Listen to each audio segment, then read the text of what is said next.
Quero convidar os irmãos a abrirem as suas Bíblias em Mateus capítulo 5.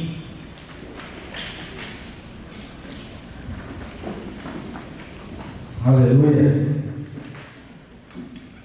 Glória a Deus. Mateus capítulo 5.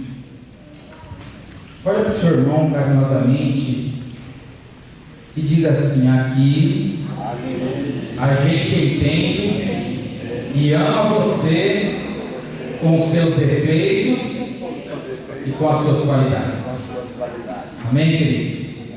Mateus capítulo 5, todos acharam? Vamos ler a partir do verso 13. A Bíblia diz assim: vós sois o sal da terra. Ora, se o sal vier a ser insípido, como lhe restaurar o sabor? Para nada mais presta senão para ser lançado fora e ser pisado pelos homens. Vós sois a luz do mundo. Não se pode esconder a cidade edificada sobre um monte, nem se acende uma candeia para colocá-la debaixo do alqueire, mas um velador e alumia a todos os que se encontram na casa. Assim brilhe também a vossa luz diante dos homens, para que vejam as vossas obras e glorifiquem a vosso Pai que estás no céu.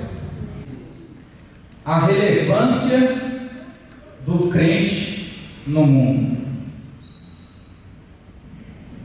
Vamos repetir todo mundo junto? A relevância do crente no mundo. Amém, queridos?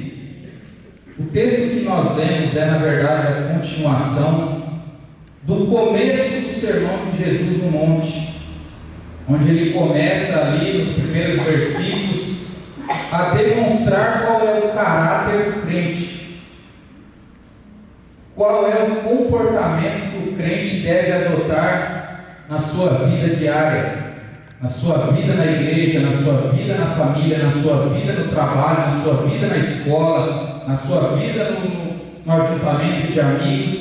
Jesus descreve ali o comportamento e o caráter que nós cristãos, nós filhos de Deus, nós os crentes devemos adotar. Porque uma vez que Jesus nos chamou das trevas para a sua maravilhosa luz, Ele nos chamou a uma conversão, a uma mudança de caminho, a uma mudança de atitude, a uma mudança de comportamento. E Ele vem descrevendo ali, no começo de Mateus 5, você vai perceber que Ele descreve a bem-aventurança. Aquele que é feliz deve ter esses comportamentos aqui. Aquela verdadeira felicidade que guerra ou batalha nenhuma pode tirar. É por isso que ele chama essas pessoas, esses crentes, de bem-aventurado. E ele termina essa bem-aventurança dizendo: bem-aventurado aqueles que são perseguidos por causa da justiça.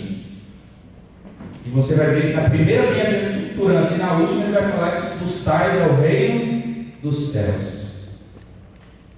Então, a bem-aventurança de ser perseguido não quer dizer propriamente defender uma causa ou dar opinião sobre alguma coisa do que tem acontecido no mundo. A verdadeira justiça é ser como Cristo, é se parecer com Cristo, porque só a presença de Jesus em determinados lugares já fazia com que ele fosse perseguido. Agora imagina se fosse hoje. Jesus, depois de tudo que ele fez, as pessoas queriam matá-lo apedrejado, e ele escapou dali. Essas pessoas que queriam apedrejar Jesus, depois escolheu Barrabás, um homicida e assassino, em lugar de Jesus, porque o modo de vida de ser de Jesus causava ódio no coração daquelas pessoas, que culminou na sua morte e na sua crucificação. Então, quando eu disse aqui a relevância do crente no mundo, é um convite do Senhor Jesus para que nós possamos cada vez mais nos assemelhar a Ele em nosso comportamento. E aí Ele vem e diz para cada um de nós, porque quando Ele disse, vós sois o sal da terra, aqui Ele direciona inteiramente para os seus discípulos. Ele disse, vocês, e somente vocês são o sal da terra. Somente vocês e mais ninguém é o sal da terra. Somente vocês e mais ninguém são a luz do mundo. Olha o esforço que os governos têm feito para melhorar o meio ambiente, para melhorar a saúde, para melhorar a educação, para melhorar tudo, a ciência, as medicações. Mas uma coisa eles não conseguem mudar e jamais conseguirão. E eles nem trabalham para isso, que é acerca do pecado. Eles fazem de tudo para tentar melhorar, mas uma coisa eles jamais vão conseguir fazer: resolver o problema do pecado. Nunca. O único que pode resolver o pecado e o problema do pecado na vida do ser humano é o Senhor Jesus. Nada, nem ninguém, e não há nada que um homem possa fazer, possa justificar o homem do seu pecado. Eles trabalham fiamente, eles trabalham e entregam toda a sua vida por uma causa, para melhorar alguma coisa no mundo. Mas uma coisa eles não fazem e jamais farão, que é resolver o pecado da humanidade. E é por isso que os filósofos chegam ao fim da vida e entram em parafuso, porque eles levam a vida tentando explicar a vida, e chegam no fim da vida eles sabem que eles entendem e compreendem que não sabem nada da vida, porque eles ensinam seus pensamentos, eles ensinam suas filosofias, e quando chega lá no fim da vida, eles ainda perguntam, eles ainda declaram: a vida não tem sentido. Porque a vida do ser humano, a minha e a sua vida, só terá o real sentido em Cristo Jesus. Porque Deus nos criou e nos criou para Ele. E uma vida que não está com Deus, uma vida que não está seguindo para Deus, é uma vida sem sentido. Porque só em Deus nós acharemos o verdadeiro sentido da vida. É aqui que entra, fazendo a diferença. Mas a igreja só vai fazer a diferença se ela verdadeiramente estiver no propósito de Deus. Eu só vou fazer a diferença se eu estiver no propósito de Deus. É a mesma coisa que se nós pegarmos esse microfone, ele só vai ter um verdadeiro sentido se eu usar como um microfone. Compreende isso? Essa cadeira só vai ter um real sentido se você usar ela como uma cadeira, porque foi para isso que ela foi criada, para você sentar. E esse microfone só foi criado para que eu pudesse falar e alcançasse os irmãos lá do fundo. Você só foi criado para um propósito, e é o propósito de Deus. A sua vida só vai encontrar sentido quando você encontrar o propósito de Deus para a sua vida.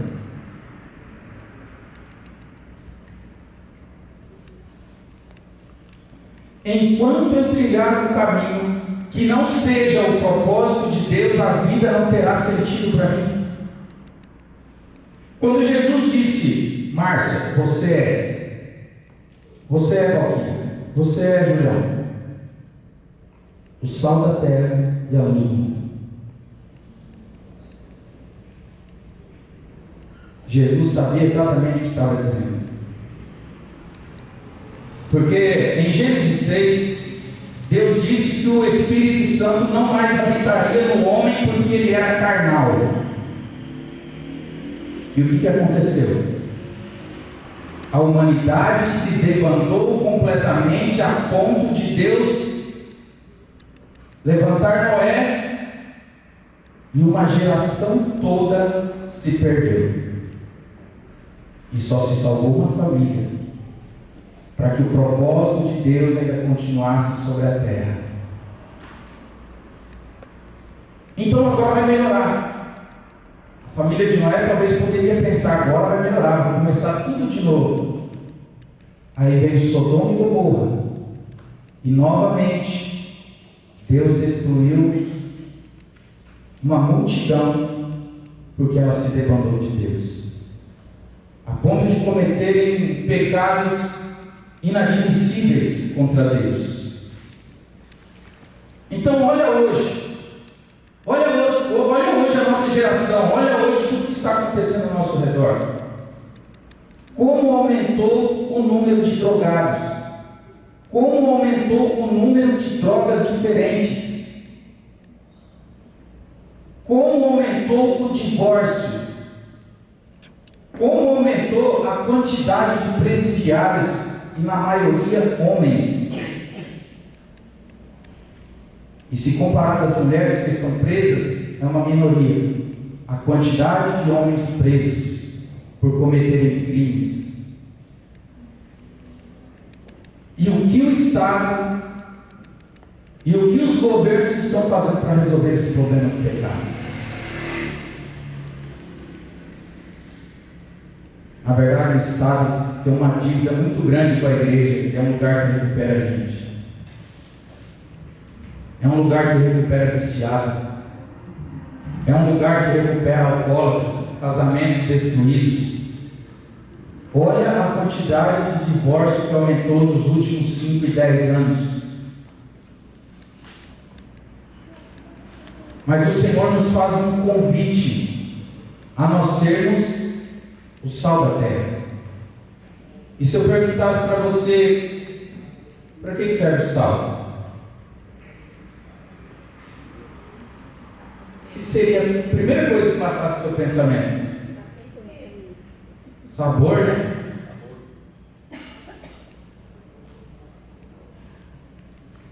Mas a serventia principal do sal é a preservação. Preservar, pega uma carne. Quando você coloca sal na carne, ela preserva aquela carne por um tempo. Porque quando um animal é morto, as bactérias que já tem no animal e que ela pega com o tempo em determinados lugares que ela pode estar, ela entra em estado de decomposição e putrefação. O pecado causa isso na vida das pessoas: destruição, morte, afastamento de Deus. E nós, como sal da terra, temos a missão de preservar a nossa geração através do nosso testemunho. Então, dar sabor faz parte, mas a missão principal do sal é preservação. Na época de Noé, a humanidade foi preservada por causa da família de Noé. O propósito de Deus continuou por causa da vida de Abraão. E se não intercedesse por seu sobrinho, também ele tinha sido destruído naquele povo. E hoje o Senhor nos chama mais uma vez para que nós sejamos o sal da terra. Se você analisar hoje, você entra no seu trabalho e você se achega numa roda de amigos e você vê o assunto lá, que são coisas que eles estejam praticando, e você sabe que desagrada o coração de Deus, e você sabe que aquilo é um pecado e aquilo leva aquela pessoa à morte, você dá a ele esperança? Você demonstra a ele através da sua vida que há uma saída? Eu estava vendo um vídeo recentemente, que na verdade é uma encenação, mas é para a gente refletir. Um rapaz, ele pega um galão, derrama no corpo, não sei se alguém viu esse vídeo, e ele pega uma caixa de fósforo, como se ele fosse se suicidar colocando fogo no próprio corpo. E as pessoas, ninguém tenta ir lá agarrar ele para que ele fosse impedido de colocar fogo em si próprio, mas as pessoas na verdade afastam e deixam ele. Aí vem um lá do meio da multidão e dá uma palavra para ele, dá um abraço nele. Agora pensa, as pessoas estão longe de Cristo. E qual é o papel da igreja? Mas eu não quero dizer só da instituição igreja, eu quero dizer da individualidade de cada cristão, porque basta um pouquinho de sal, não é o pacote inteiro. Você chega lá e derrama um pacote inteiro, uma medida de arroz, tem a medida. Cada um de nós somos uma medida de sal. Cada um de nós temos um papel relevante para ser cumprido onde nós estamos. Eu costumo tentar me convencer de que aonde eu estou, aonde Deus permite eu estar, eu preciso fazer a diferença. Seja no futebol, no meu trabalho, seja na igreja, eu preciso compreender o que eu estou fazendo ali. Qual é o meu papel, qual é a minha missão ali?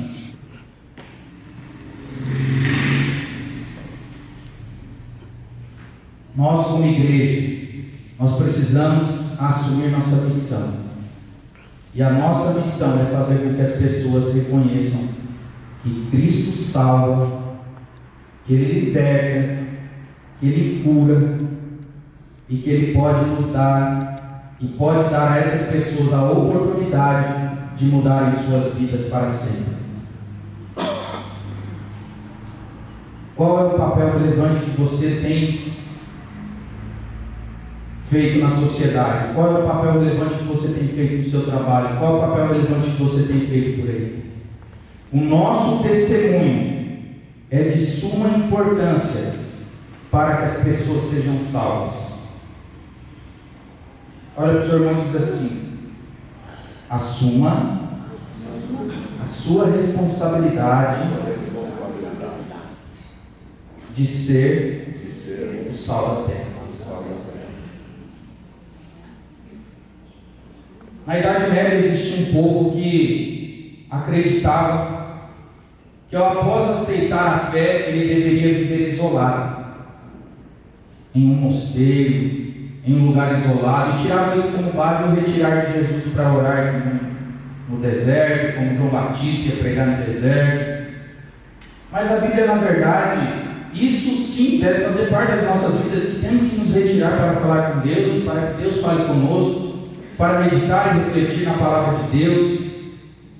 Mas a Bíblia, ela deixa claro no decorrer de toda ela que nós temos um papel relevante na sociedade, que nós, aonde nós estamos inseridos, as pessoas que trabalham conosco, as pessoas que estudam conosco, as pessoas que convivem conosco, elas precisam ver em nós essa esperança de que Cristo transforma, de que Cristo tem uma vida diferente para que nós possamos viver. Quando o pastor colocou esse tema aqui, fazendo a diferença, nós temos que nos atentar para ele. Fazer a diferença no quê? Mas fazer a diferença como igreja, fazer a diferença como um cristão. É preciso que nós nos atentemos para isso. A Bíblia diz em 1 Coríntios, eu queria até ler esse capítulo 1 de 1 Coríntios, se você puder abrir. 1 Coríntios, capítulo de número 1.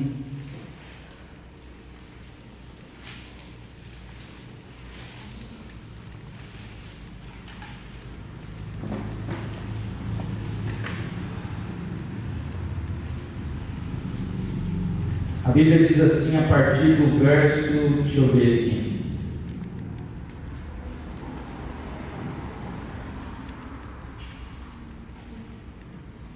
Verso 18. A Bíblia diz assim: certamente a palavra da cruz é loucura para os que se perdem, mas para nós que somos salvos é o poder de Deus. Pois está escrito: destruirei a sabedoria dos sábios e aniquilarei a inteligência dos instruídos. Onde está o sábio? Onde o escriba? Onde o inquiridor deste século? Porventura não tornou Deus loucura a sabedoria deste mundo? Visto como na sabedoria de Deus, o mundo não o conheceu por sua própria sabedoria. Aprove a Deus salvar os que creem pela loucura da pregação. Verso 22. Porque tanto os judeus pedem sinais, como os gregos buscam sabedoria. Mas nós pregamos a Cristo crucificado, escândalo para os judeus, loucura para os gentios. Mas para os que foram chamados, tanto os judeus como os gregos, pregamos a Cristo, poder de Deus e sabedoria de Deus. Porque a loucura de Deus é mais sábia do que os homens, e a fraqueza de Deus é mais forte do que os homens. Então, queridos, frente a essas coisas que eu acabei de dizer a você, a importância de nós nos comportarmos como igreja, como cristãos, como crentes, em uma sociedade caída, em uma sociedade destruída, Deus nos convida realmente a fazer a diferença. E quando Ele diz que nós somos a luz do mundo, nos remete ao conhecimento. Porque luz, quando na época de Jesus, os filósofos estavam em alta, e quando se dizia de conhecimento, de ser luz, eles faziam associação da luz com conhecimento. Então, quando Jesus começou a ensinar as bem-aventuranças, Ele estava demonstrando o estilo de vida que cada um devia viver, o modo de cada crente deveria se comportar. E quando Ele termina aqui dizendo que nós somos a luz, Ele estava falando de que as pessoas precisam ver no meu testemunho algo diferente. Elas precisam perceber em nós que em nós há algo diferente, porque nós não fazemos o que eles fazem, porque nós não praticamos as mesmas coisas que eles praticam, e isso fará com que as pessoas venham nos fazer perguntas diretas. E é aí que nós devemos transmitir essa luz de conhecimento do nosso Deus e Salvador, que nós deveríamos transparecer. É por isso que aqui eu li esse texto de 1 Coríntios capítulo 1, que a pregação é loucura para os que se perdem, mas para nós que somos salvos é o poder de Deus, a salvação de Deus. E aí você pode perceber que Deus chama o rico, chama o pobre, chama o inteligente, aquele que não sabe quase nada, chama o mais pequeno, chama o maior, e que Cristo pode iluminar o entendimento da pessoa, e às vezes uma pessoa tão simples consegue ter uma conduta moral muito mais ilustre do que uma pessoa que é completamente estudada. Porque essa obra só quem pode fazer na vida de uma pessoa é o Espírito de Deus. Fazer com que a pessoa mais humilde tenha comportamentos que vão ser relevantes frente às pessoas que são estudadas, mas que moralmente diante de Deus estão decaídas. E Jesus disse assim, João 8,12: falou-lhe, pois, Jesus outra vez, dizendo: eu sou a luz do mundo. Quem me segue não andará em trevas, mas terá a luz da vida. E a Bíblia diz em Efésios 5,8: porque no outro tempo vocês eram trevas, mas agora sois luz no Senhor, andai como filhos da luz. 1 João 5 diz assim: esta é a mensagem que dele ouvimos e vos anunciamos, que Deus é luz e não há nele treva nenhuma. Então, nós sermos o sal da terra quer dizer do nosso comportamento. As pessoas precisam ver nosso comportamento diferente. Você vai perceber que o sal você só coloca em algo diferente dele. na carne, no arroz, no feijão. Assim é a nossa vida.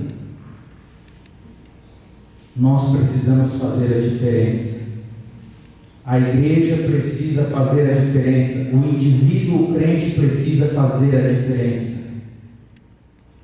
E quando eu estava dizendo das pessoas que se afastavam para demonstrar uma religiosidade, porque eles acreditavam que se eles se afastassem das pessoas, se afastassem da sociedade, eles seriam mais santos e mais consagrados a Deus do que aqueles que continuavam vivendo na sociedade. Mas o Evangelho nos chama para ser relevantes na sociedade.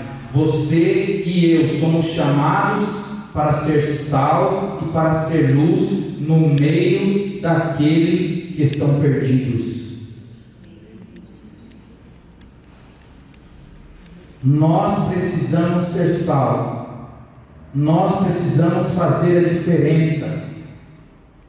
Ser relevante é como se tivesse a solução de todos os problemas para uma causa. Um exemplo, cada dedo aqui meu dessa mão é a resolução de um problema. Aí surge um sexto dedo que vai ser relevante. É aquele que é fundamental, que independente desses cinco, somente um pode fazer a completa diferença. É esse outro dedo que chega depois. Então, queridos, os homens eles vão criar artifícios para resolver os problemas da humanidade. Mas só o Evangelho transforma. Nas penitenciárias existe um trabalho de ressocialização. Eles tentam ressocializar para que quando esse preso ir para a rua, ele esteja pronto para novamente viver em sociedade. Mas é quase zero a ressocialização dessas pessoas. A maioria volta novamente a praticar crimes. A maioria volta novamente a praticar os mesmos crimes ou crimes ainda piores. O que eu acredito não é na ressocialização, o que eu acredito é na conversão. Que só o Evangelho pode transformar a vida de uma pessoa. Olha o que Jesus diz.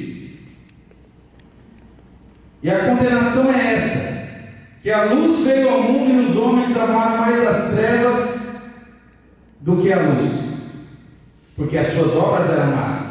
Porque todo aquele que faz o mal odeia a luz e não vem para a luz, para que as suas obras não sejam reprovadas. Mas quem pratica a verdade vem para a luz, a fim de que as suas obras sejam manifestas, porque são feitas em Deus. João 3, 19, 21. E João 3,3 ele diz assim: Jesus respondeu e disse: na verdade te digo que aquele que não nascer de novo não pode ver o reino de Deus.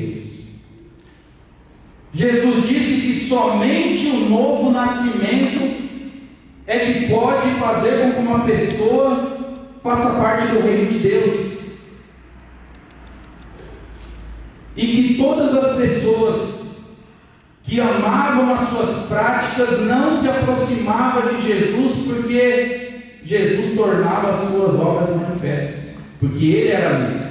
É por isso que as pessoas o odiaram, porque quando Jesus lançava luz sobre a vida das pessoas, as pessoas se sentiam ofendidas, porque tudo aquilo que as pessoas fazem de errado, elas fazem escondidas. Quando um ladrão vai roubar, ele prefere roubar à noite, se bem que hoje está bem aberto, eles estão roubando a luz do dia. Para o carro no sinal, no farol, eles vão lá e roubam o celular, assaltam as pessoas. Então, queridos, em nome do Senhor Jesus, que nós possamos nos aproximar da luz de Cristo, da luz do Evangelho, que nós possamos ter a compreensão de que nós devemos ser relevantes e fazer a diferença, e quando as pessoas procurarem uma solução para os problemas de suas vidas, possamos ser o sexto dedo que eu dei de exemplo.